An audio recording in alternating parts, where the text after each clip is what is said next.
Hot enough for you? Yeah, wish we had an air conditioner like we had in our bedroom. Not spending good money on that, but I got another idea. Of course not. Oh, goody.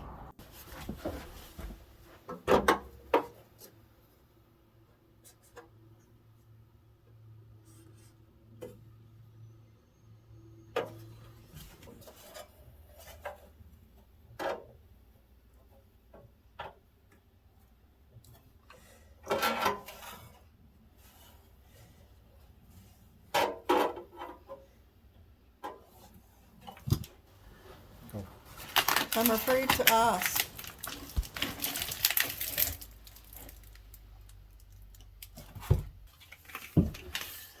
You'll see, trust me.